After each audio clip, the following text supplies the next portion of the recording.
जिल्हा कायद्याचा बालेकिल्ला, नाशिक जिल्हा कायद्याचा बालेकिल्ला, नाशिक जिल्हा कायद्याचा बालेकिल्ला, नाशिक जिल्हा कायद्याचा बालेकिल्ला, नाशिक जिल्हा कायद्याचा बालेकिल्ला।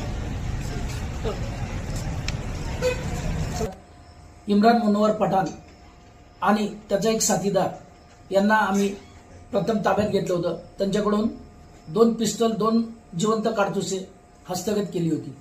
त्यानंतर इम्रान मुनव्वर पठाण याच्याकडे केलेल्या अधिक चौकशीत त्याने तलवारीसारखी काही शस्त्र ही येवल्यामध्ये विक्री केल्याचं माहिती मिळाली।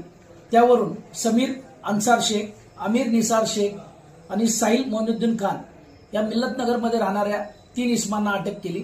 त्यांच्याकडनं 3 तलवारी हस्तगत झालेल्या आहेत। सदर प्रकरणी आर्म ऍक्ट 425 प्रमाणे कारवाई करण्यात आलेली असून पुढील अधिक काही त्यांनी शस्त्र कोणाला विकली आहेत का याचा सुद्धा पोलीस शोध घेत आहेत। आगामी काळात जिल्हा परिषद, नगरपालिका याच्या निवडणुका होणार आहेत, तर आपण अशा प्रकारे काही दहशत माजवण्यासाठी काही शस्त्र आणली किंवा कोणाला प्रोत्साहन दिलं तर त्यांची गय केली जाणार नाही। त्यांच्यावर कठोरात कठोर कारवाई केली जाईल आणि त्यांना योग्य तो धडा शिकवला जाईल।